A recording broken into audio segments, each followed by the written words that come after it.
Did you find it weird that Sarah Connor fell in love with a person she didn't know that stole a homeless man's pants and wore them without washing them or underwear? Never thought about that. It's pretty gross. Yeah. Hey, John. What's going on? Hey, John, Joe. Welcome. Welcome to a Starter and Chaser podcast on location at Eric Chmielewski's private cellar.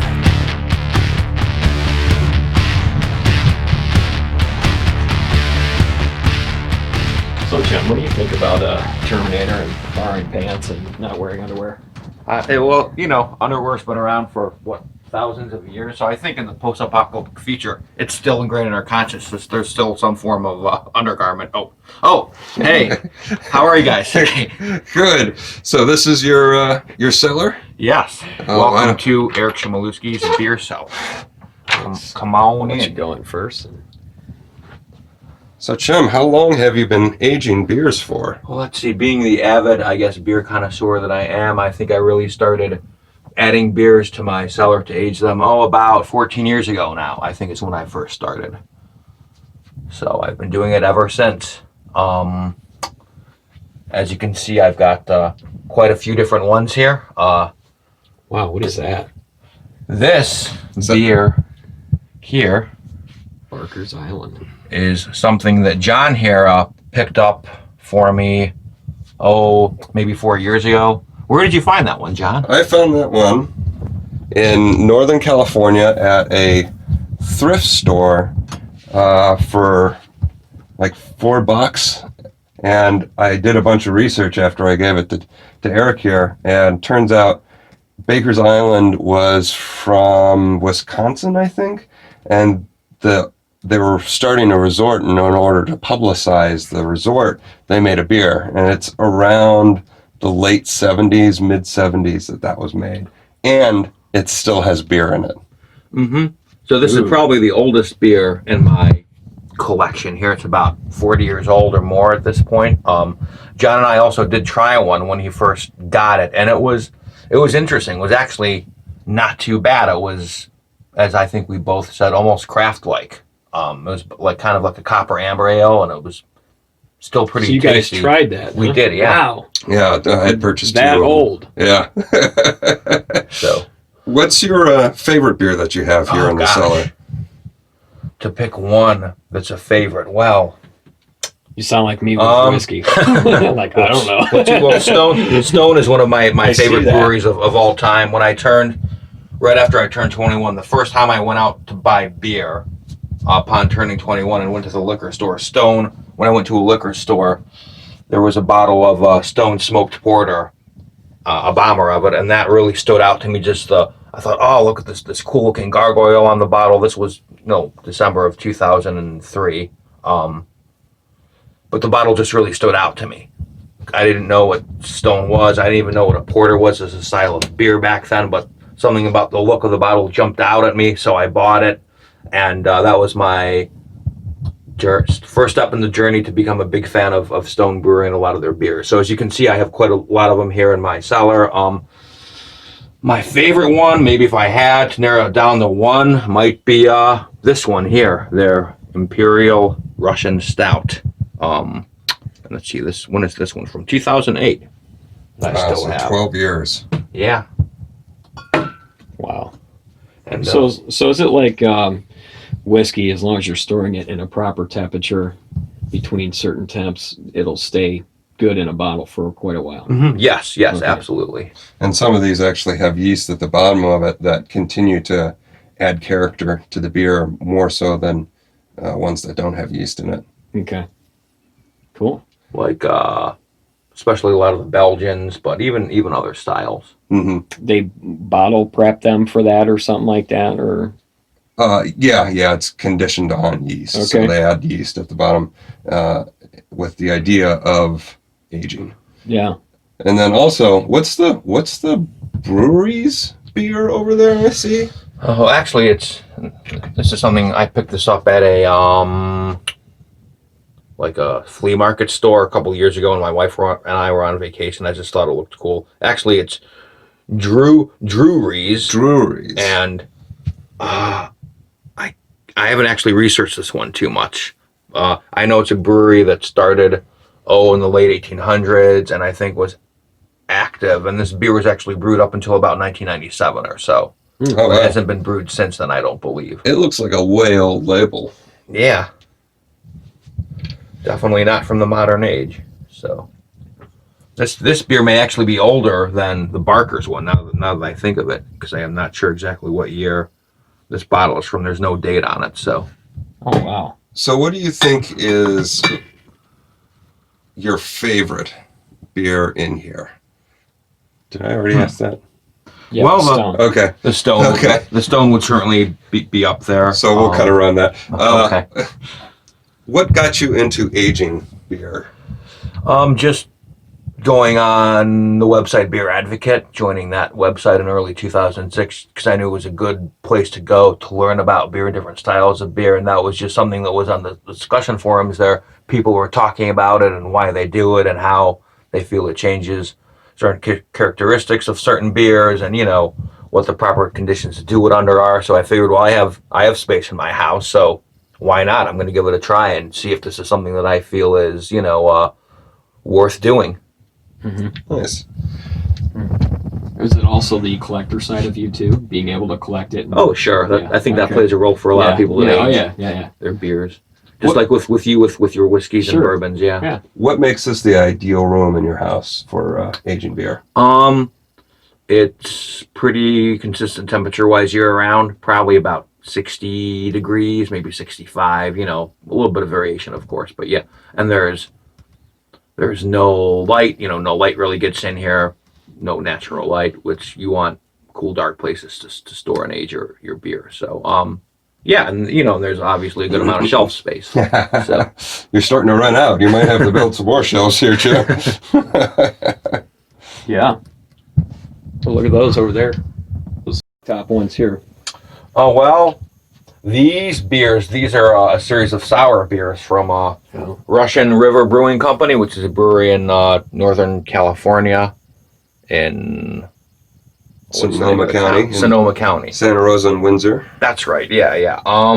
So ththese are ones that actually, John sent me these, or I picked these up at the brewery when I went to visit him out there.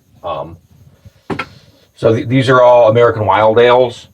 So they're sour, they're funky. In terms of having the cork, I think that's mostly just a personal preference by breweries if they want to do that instead of capping them. I don't know if it's proven that one is better than the other for sealing the beer. I was going to ask that. I don't know if you have anything to say about that, John. Well, you got the dangers of the cork always drying out, so caps are always better, but depending on how you're storing the beer, and the cork can actually withstand more pressure. It's good to go like this every now and then to kind of wet your corks too. Then they maybe about once a month or so. It's recommended you That's do that same with just whiskey bottles. Yeah. to keep them moist. Every now and then, just Tilt it. Mm-hmm. So, yeah. Cool. What do you guys think? Go ahead. What's the highest ABV beer you have down here, you think? Okay. Good question. Probably something from Dogfish Head here. It's a brewery out of Delaware. So let's see. This beer, the Worldwide Stout. What is this one at? 73%. I don't see the AVB on this one. But Typically, I know those it's were about, around 21%. Yeah, right? that's what I remember. Yeah. Okay. So this one, and then this one is pretty high up there as well. Raisin Day Extra. 18 to 20%, somewhere around there. Yeah. And then How does that taste like when you get that high? And Is it really alcohol forward in the beer? It can be. It depends on the brewery. With Dogfish Head, I don't feel like it's alcohol forward. You can tell it's a hefty It's beer. there, yeah. But I wouldn't say it was alcohol forward when I had those. Okay. Wow, that's cool, man. That's a lot of different brands. yeah, there are probably thousands of different craft breweries in the United States at this point. yeah. Not to mention all the ones from the rest of the world. Sure. And you have them all. I No. wish. But I like to think I do my part, though. Yeah. All right. Well, thanks for stopping by my beer cellar. Let's go. Let's drink something out of here, shall we? What do we got? This is a Stone 666 Vertical Epic Ale. It's very metal. It is. And so this beer was released on Tuesday, June 6, 2006, which was also International Slayer Day for heavy metal bands who know the band Slayer. So very appropriate beer. Yes. What kind of beer is it? This is a Belgian Strong Dark Ale.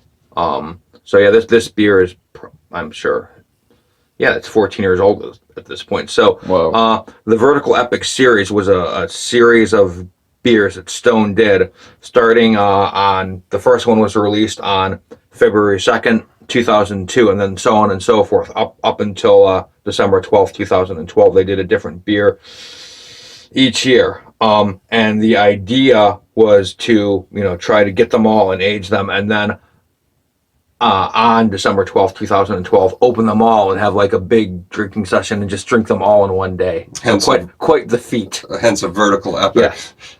And you have pretty much all of them down here, don't you? Yeah, and I've had, I think, all of them, or almost all of them. They're really a series that I enjoyed that Stone did. Most of the Vertical Epic ales, if not all of them, are some variation of a Belgian style of ale. And I think that's because, that's a style different, in general, Belgian beers are a style, even though there's many different types of Belgians, but they're usually ones that can be aged for, years and years and long periods of time. Mm-hmm. So obviously that was good on Stone's part to design a beer that can be aged. Is that dark like a stout? Oh no, you can see through it. We'll find out in a few minutes here when we have a pour of this. I see some things. You see probably some yeast floating around. Yeah, Or do you sediment? Maybe you see the future. I see things in the beer. They really don't wear underwear. And we are back. We have Stone Vertical Epic 666 that Chem has donated from his cellar, and we're going to crack this thing open and give it a taste here. Let's do it, yeah. Thank you very much for sharing these, Chem. And I haven't had one of these in a long time. I'm very, very curious myself to see how this has come along. This looks like a Belgian Strong Dark Ale. It is, correct. Breakfast of champions, guys. It certainly will be. I'm interested to see all the, was it the yeast or something you were saying that's in there?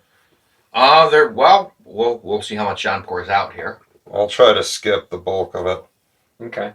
Bulk of the series, dude. But maybe we'll get just a little bit in there. You want me to get a little bit in there? Why not? Okay. Yeah. Careful. Easy. Teach me, Yoda. Beer you must pour, yes. Jon is also the expert beer pourer, I feel. Ooh, it's getting sludgy. And then, Joe, check out the bottom of that. Oh, wow. Is that what they do to the bottom? China. You see the ship over there? They really don't wear underwear, Jon.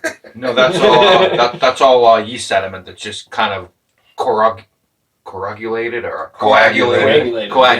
the easy for you to say, on the bottom. So as a beer ages, stuff drops out of sediment, out of suspension, and creates sediment at the bottom of the bottle, along with the yeast that they have in there normally. So Gravity. Let's take a look at this. It's dark. That is dark. Even when you hold it up to the light, it's not letting any light in. Yeah. Pretty dark. Yeah. Viewers out there. And of course, we are drinking it in the proper glassware, goblet. And oversized wine glass, which is just another kind of goblet. Mm-hmm. So what are you pulling on the nose there, Chem? You've been waiting to say that. Yes. 15 episodes in, and Joe finally gets to ask somebody what they smell. What do I smell? Definitely dark roasted malt, and like some fruity notes, some plum, maybe some like red apple, fig.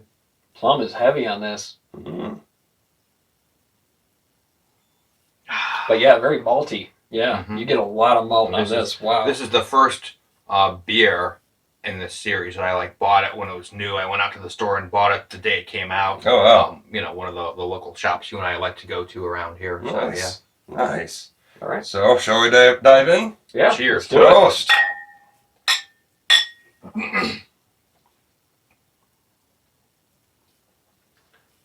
Mmm.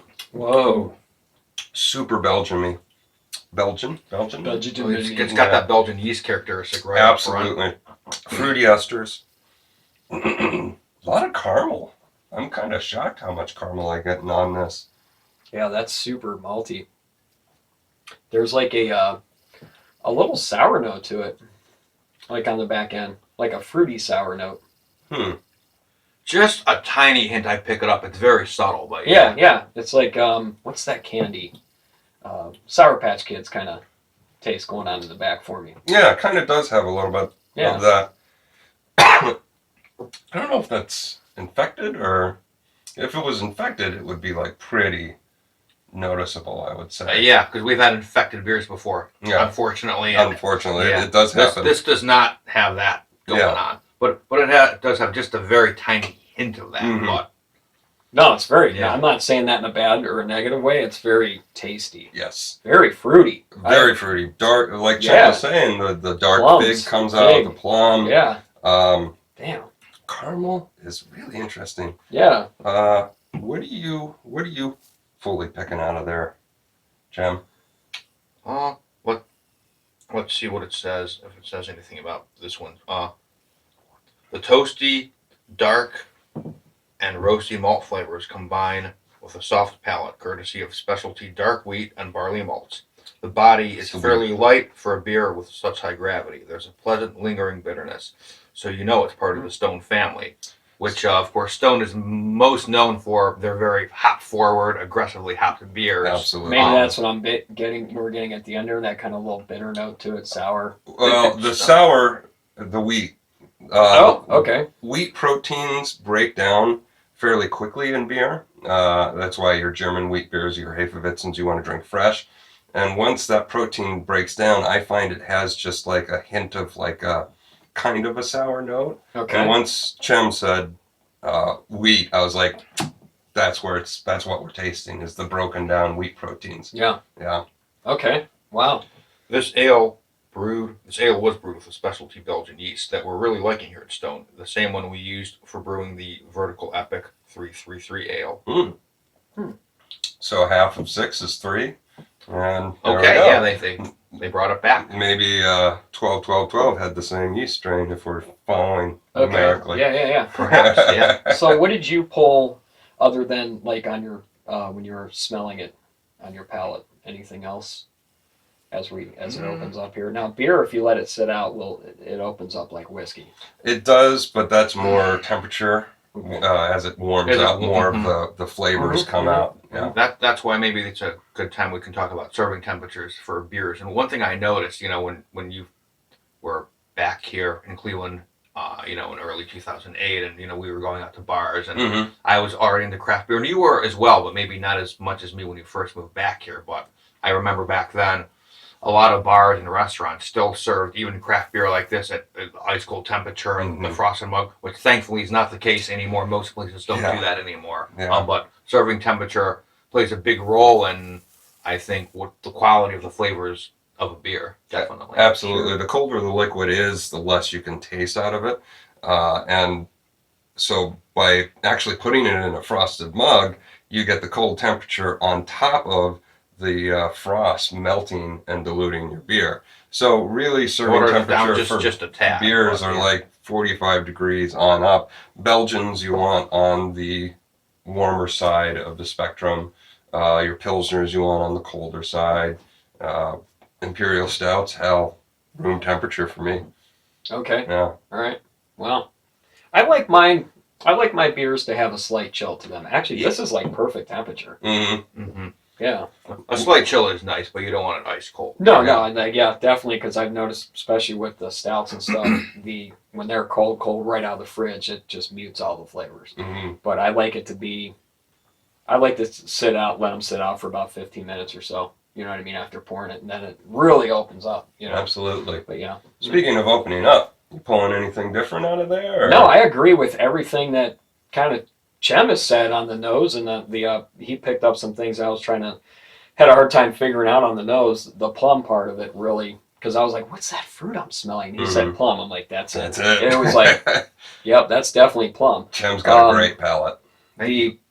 On the palate side, it transfers very well over all the from the aroma to the taste to the flavor. Transfers very well. Nice.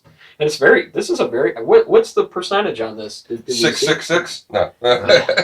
It is 8.66% maybe. All right. Which is right on the mark for a style of a beer of this style. Yeah, Belgian Strong Dark Ale. Okay. And it's actually cool. Underneath limited release here, it has the recommended cellar temperatures. Oh, really? It. Yeah. What's it say? 55 degrees Fahrenheit.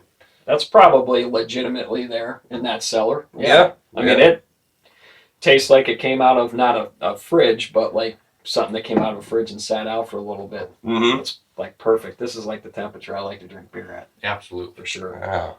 Perfect. Well, this is absolutely delicious. This has been a complete treat. Yeah. Thanks for having us over, Chad. Thanks for coming over. Yeah. Showing us your to share a very good beer with you guys. Yeah, we this enjoyed is it. really good. Perfect. Yeah, And if you guys have enjoyed it, or you have a cellar that you would like to showcase on the podcast, leave a comment below, or shoot us an email at whiskeyandbeer@starterandchaser.com. And we also have a Patreon account. You can hear us on the podcast side of things on all the podcast networks. got some special episodes out there on the Patreon if you want to join. Absolutely, absolutely. And I'm so glad that we have had the discussion about futuristic underwear.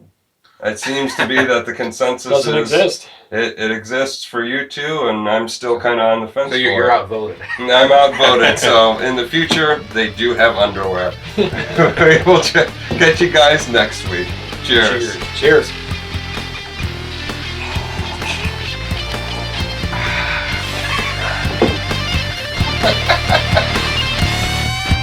That's really good. That is heavy plum on